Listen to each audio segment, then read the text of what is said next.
दोस्तों नमस्कार। स्वागत है आपका हमारे YouTube channel sub staff to clerk promotion Bankers Way में। आज एक बार फिर एमसीक्यू प्रैक्टिस सेट आपके साथ लेकर आए हैं, जो कि काफ़ी दिनों के बाद आ रहा है और थोड़ा बिजी शेड्यूल होने के कारण नहीं आ पाया था। लगातार प्रैक्टिस सेट अगर आप प्रीवियस ईयर देख रहे हैं तो बहुत अच्छी बात है और आपको ज़्यादा समस्या का सामना भी नहीं करना पड़ रहा होगा। तो शुरू करते हैं आज का प्रैक्टिस सेट, जिसमें कि जनरल बैंकिंग 20 क्वेश्चन और कंप्यूटर 10 क्वेश्चन आपको देखने को मिलेंगे। तो शुरू करते हैं आज का सेशन, आज की क्लास। आज का जो सबसे पहला क्वेश्चन है वो है, निम्नलिखित में से मुद्रा बाजार में शामिल नहीं किया जा सकता। यानी विच of the following can not be included in the money market, कि इनमें से किसको मुद्रा बाजार में शामिल नहीं किया जा सकता। पहला है कॉल और नोटिस मनी, पैसा या नोटिस मनी। अगला है कॉरपोरेट सिक्योरिटी, कॉरपोरेट सुरक्षा। तीसरा है सर्टिफिकेट ऑफ डिपॉजिट, जमा का प्रमाण पत्र। और चौथा है ट्रेजरी बिल। तो इसका जो राइट आंसर है, जो कि मुद्रा बाजार में ट्रेजरी बिल को शामिल नहीं किया जा सकता, ऑप्शन नंबर 4 इसका करेक्ट आंसर हो जाएगा। नेक्स्ट क्वेश्चन है, which of the following is part of the money market, कि इनमें से मनी मार्केट का कौन सा पार्ट है। ऊपर वाला था कि किसको शामिल नहीं किया जा सकता मनी मार्केट में, तो इसमें है कि विच of the following is part of the money market, निम्नलिखित में से कौन सा मुद्रा बाजार का हिस्सा है। पहला है बॉन्ड इशूड बाय गवर्नमेंट, सरकार द्वारा जारी बॉन्ड। दूसरा bond issued by public sector undertaking, सार्वजनिक क्षेत्र के उपकरण द्वारा जारी बॉन्ड। थर्ड है टर्म मनी और चौथा है डिवेंचर। तो जो टर्म मनी है उसको वो है मुद्रा बाजार का हिस्सा, जो टर्म मनी है, बाकी ये मुद्रा बाजार के हिस्सा नहीं है। Next, monetary control is exercise by RBI in through, जो मॉनेटरी कंट्रोल है, जो मौद्रिक नियंत्रण आरबीआई द्वारा क्या किया जाता है उसको। ऑप्शन है पेमेंट सिस्टम, दूसरा है इशू ऑफ करेंसी, चौथा है repo rate and reverse repo rate, और चौथा है cash reverse and liquid reverse ratio. तो आरबीआई के द्वारा मौद्रिक नियंत्रण पर cash reverse and liquid reverse ratio किया जाता है। Next, supervision over the depositories and stock exchange is the role by, कि डिपॉजिटरी और स्टॉक एक्सचेंज पर पर्यवेक्षण की भूमिका क्या है। जो भूमिका है वो इसमें किसकी है, आरबीआई की, आईआरडीए की, सेबी की, या पीएफआरडीए। तो इसमें जो भूमिका होती है स्टॉक एक्सचेंज में, वो ये स्टॉक एक्सचेंज है, ठीक है, स्टॉक है, स्टॉक नहीं, STOCK, ये स्टॉक एक्सचेंज है।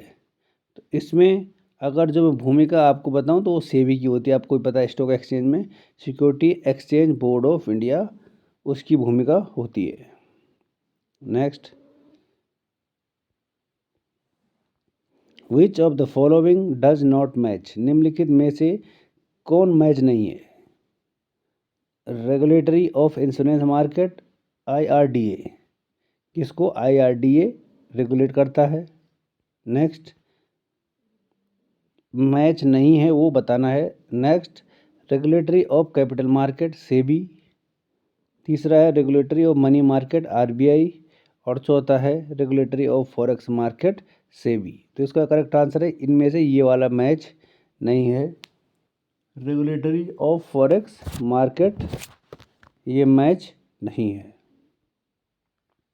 Next, Which of the following have been created to provide long-term funds for industries और agriculture? निम्नलिखित में से कौन सा उद्योगों या कृषि के लिए दीर्घकालिक धन उपलब्ध कराने के लिए बनाया गया है?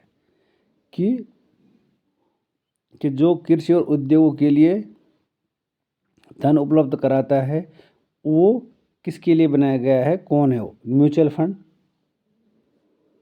Next, financial institute, management asset companies या नॉन बैंकिंग फाइनेंस कॉरपोरेट। तो इसका आंसर है फाइनेंशियल इंस्टीट्यूट। ये उद्योग और कृषि के लिए धन उपलब्ध कराने के लिए इनको बनाया गया है। अगला क्वेश्चन है,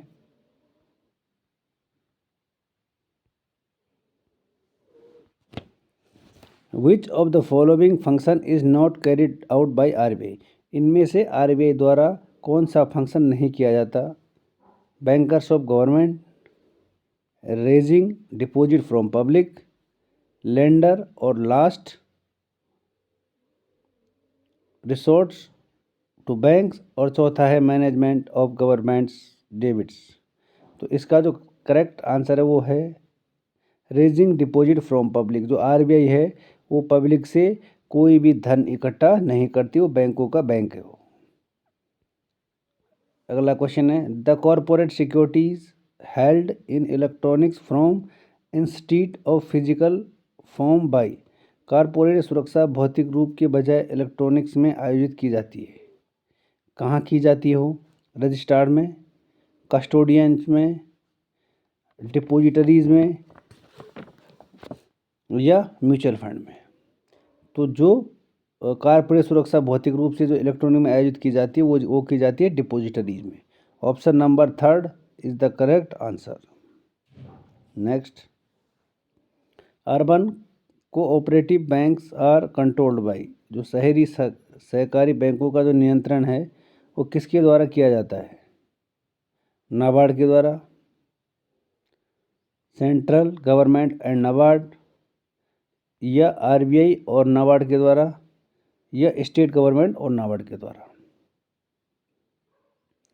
तो इसको किया जाता है स्टेट गवर्नमेंट और नाबार्ड के द्वारा, इसको कंट्रोल किया जाता है अर्बन कोऑपरेटिव बैंक्स को।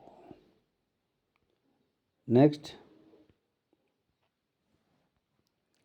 विच of the following denominations notes can be used by RBI? कि निम्नलिखित में से कौन सा जो नोट है वो आरबीआई द्वारा जारी किया जाता है? ठीक है भाई, पहला है 2 रुपये से लेके 1000 रुपये तक। दूसरा है 1 रुपये से लेके और 1000 रुपये तक। तीसरा है 1 रुपये से लेके 10,000 रुपये तक। और चौथा है 2 रुपये से लेके 10,000 रुपये तक। तो इसका जो करेक्ट आंसर है वो है 2 रुपये से लेके 10,000 रुपये तक आरबीआई नोट जारी कर सकती है। 2 रुपये से लेके 10,000 रुपये तक। 10,000 रुपये का नोट 1938 में जारी किया था भारत सरकार ने, इसलिए भारत सरकार 2000 से लेके और 10,000 तक का नोट आरबीआई जारी कर सकती है। ठीक है। Next, in USA the banking regulator is. America में जो बैंकिंग है उसका नियामक कौन है, उसको कौन चलाता है? Bank of USA, federal reserve bank, reserve bank of USA, या सिक्योरिटीज रिजर्व बोर्ड। तो उसको चलाता है फेडरल रिजर्व बोर्ड, चलाता है बैंक ऑफ यूएसए को। ठीक है भाई दोस्तों, अगर आप प्रीवियस वीडियो नहीं देखी, आपने प्रीवियस क्लासें नहीं देखी, तो आपको प्रीवियस क्लासें मिल जाएंगी आपको हमारे प्ले लिस्ट में, तो वहाँ जाके आप प्रीवियस वीडियो देख सकते हैं। Next, the central board of RBI comprise a governor for duty governor और हाउ मेनी डायरेक्टर्स। कि आरबीआई के जो केंद्र बोर्ड में डिप्टी जो गवर्नर होते हैं, एक गवर्नर और कितने निर्देशक शामिल होते हैं उसमें? एक गवर्नर होता है, उसमें 4 डिप्टी गवर्नर होते हैं, लेकिन जो डायरेक्टर है, क्वेश्चन ये है कि डायरेक्टर कितने होते हैं उसमें? एक गवर्नर, 4 डिप्टी गवर्नर, लेकिन डायरेक्टर कितने होते हैं, ये है क्वेश्चन। 5, 7, 10 या 16। तो उसमें जो डायरेक्टर होते हैं वो होते हैं 16। Next, monetary and credit policy is reviewed by RBI. RBI द्वारा मौद्रिक एवं ऋण नीति की समीक्षा कब की जाती है? तो मॉनेटरी और ऋण नीति की जो समीक्षा है वो कब की जाती है आरबीआई के द्वारा? On bimonthly basis, on in year, साल में 3 बार और साल में 4 बार। तो इसका जो आंसर है कि जो आरबीआई द्वारा समीक्षा की जाती है वो की जाती है by monthly. Next, for conducting routine banking business for government RBI receives. सरकार के लिए नियमित बैंकिंग व्यवस्था संचालित करने के लिए आरबीआई को प्राप्त क्या होता है? इंटरेस्ट, कमीशन, चार्ज या इनमें से कोई नहीं। तो जो आरबीआई को इनमें से कोई भी प्राप्त नहीं होता, ना उसको इंटरेस्ट होता है, ना उसको कमीशन होता है, ना उसको चार्ज होता है। ठीक है, अगर वो रूटीन बैंकिंग बिजनेस रिसीव करता है तो। अगला है, the foreign exchange reserve of India is are managed by. Bharat में जो विदेशी मुद्रा भंडार प्रबंधन है वो किसके द्वारा मैनेज किया जाता है? पहला है एक्सिम बैंक्स, दूसरा है आरबीआई, तीसरा है एफईडीआई और चौथा है सेबी। तो उसको भी आरबीआई के द्वारा यहाँ पर मैनेज किया जाता है फॉरेन एक्सचेंज रिजर्व को। अगला क्वेश्चन है, which of the following products in retail banking do not fall under retail deposit products. खुदरा बैंकिंग में निम्नलिखित में से कौन सा उत्पाद खुदरा जमा उत्पादों के अंतर्गत नहीं आता है? जो खुदरा बैंक हैं उनके अंदर कौन सा नहीं आता है? नो फ्रिल अकाउंट, पहला ऑप्शन है no frill account. Next, deposit account of senior citizen, जो सीनियर सिटीजनों के डिपॉजिट अकाउंट है वो। नेक्स्ट, डिपॉजिटरी सर्विस, निक्षेपागार सेवा, और चौथा है ऑल अबव। तो इस डिपॉजिटरी सर्विस है जो वो इसके अंडर नहीं आती है जो रिटेल बैंकिंग होती है। अगला क्वेश्चन है, which of the following is value added service as part of wholesale banking. ये थोक बैंकिंग के हिस्से के रूप में निम्नलिखित में से कौन सी मूल्य वर्धित सेवाएं हैं जो वैल्यू एडेड सर्विस होती है? जो structure financing, channel financing, letter of credit या इनमें से कोई नहीं। तो जो चैनल ऑफ फाइनेंसिंग है वो मूल्य वर्धित सेवाओं में उसका हिस्से के रूप में होती है। Option number B is the correct Uttar.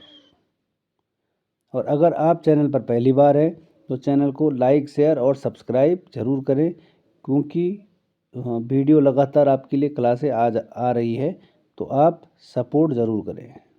Next, which category of banks are under dual control by of governor and RBI. किस श्रेणी के बैंक सरकार और आरबीआई के दोहरे नियंत्रण में है? दोहरा नियंत्रण होता है वो सरकार और आरबीआई के नियंत्रण में कौन है? Private banks, public sector, RRB या कूप बैंक। तो ये होता है COOP, कोऑपरेटिव बैंक, इनको कहते हैं cooperative bank. Option number D इसका करेक्ट आंसर हो जाएगा। Next, when a cross check is paid by a bank across the counter, the paying bank is liable is। जब किसी बैंक द्वारा काउंटर पर रेखांकित चेक यानी क्रॉस चेक को भुगतान किया जाता है तो उस भुगतान करने वाला बैंक कौन सा उत्तरदायी होता है? कौन होता है उसका उत्तरदायी? केवल भुगतानकर्ता, ड्रावर ओनली, ये ड्रावी ओनली, या ट्रू ओनर ओनली। तो इसका जो भुगतानकर्ता होता है, जो सच्चा केवल जो उसका मालिक होता है वही उसका भुगतानकर्ता होता है। Next, a foreign spouse of an Indian citizen is called. अगर कोई भारतीय नागरिक की विदेशी जीवन साथी है उसको क्या कहा जाएगा? कोई भारतीय नागरिक है और उसकी वाइफ बाहर की है तो उसको क्या कहा जाएगा? Foreign nationals, non residents India, या रेसिडेंट इंडियन, या पर्सन ऑफ इंडियन ओरिजिन, या पर्सन ऑफ इंडियन ओरिजिन, भारतीय मूल के व्यक्ति कहा जाएगा उनको, तो उनको कहा जाएगा भारतीय मूल के व्यक्ति। Option number D correct answer है। और अब यहाँ से क्वेश्चन है कंप्यूटर के, अगर आप उनको देखना चाहते हैं तो उनको ज़रूर देखें क्योंकि वो भी सब स्टाफ टू क्लर्क में पूछे जाते हैं। और कुछ क्वेश्चन थोड़ा 2-4 एसबीआई के हैं, बाकी कंप्यूटर के बेसिक क्वेश्चन आपको देखने को मिलेंगे। तो शुरू करते हैं कंप्यूटर के क्वेश्चन।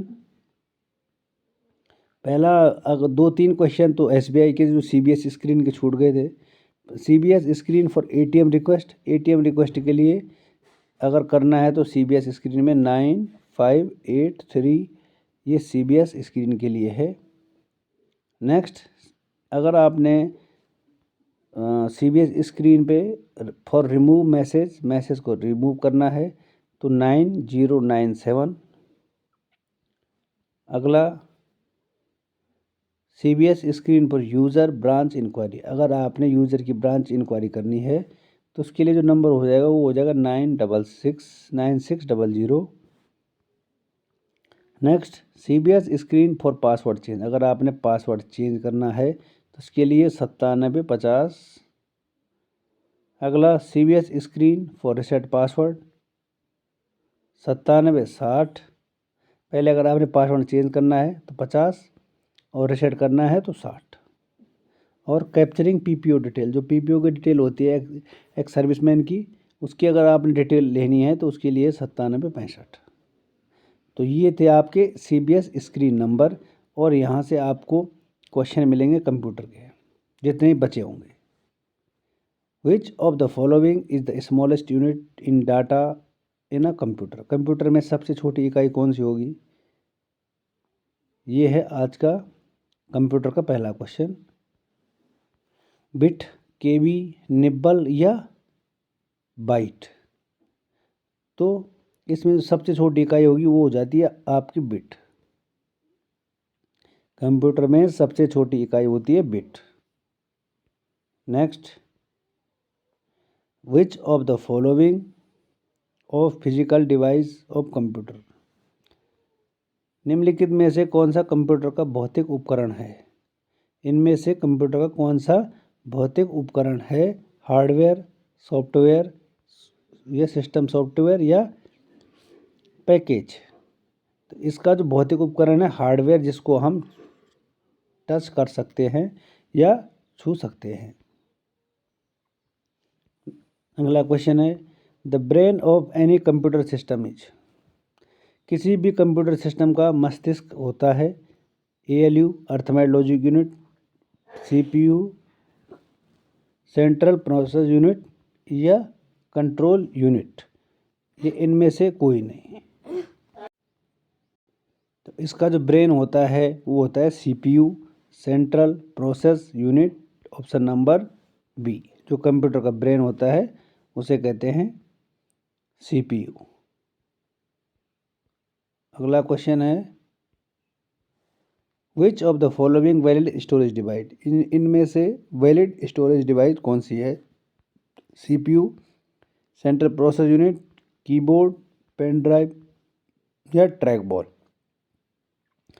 तो इसमें से स्टोरेज डिवाइस होती है वो होती है पेन ड्राइव। पेन ड्राइव को स्टोरेज डिवाइस के नाम से भी जाना जाता है क्योंकि उसमें चीज़ें स्टोर होती रहती है। और आज का अंतिम और लास्ट क्वेश्चन है, which of the following is not input device, इनमें से कौन इनपुट डिवाइस नहीं है? टच पैड है, माउस इनपुट डिवाइस है, प्रिंटर और कीबोर्ड। कीबोर्ड इनपुट डिवाइस है लेकिन जो प्रिंटर है उसको आउटपुट डिवाइस के नाम से जाना जाता है क्योंकि वो तो प्रिंट को बाहर फेंक रहा है, तो इसलिए उसको आउटपुट डिवाइस के नाम से भी जाना जाता है। Option number C option number 3 answer हो जाएगा। तो ये था आज का आपका सेशन, और अगर आपको सेशन अच्छा लगे तो चैनल को लाइक, शेयर और सब्सक्राइब करें, और फिर मिलते हैं एक और नई वीडियो के साथ। तब तक के लिए थैंक यू, धन्यवाद।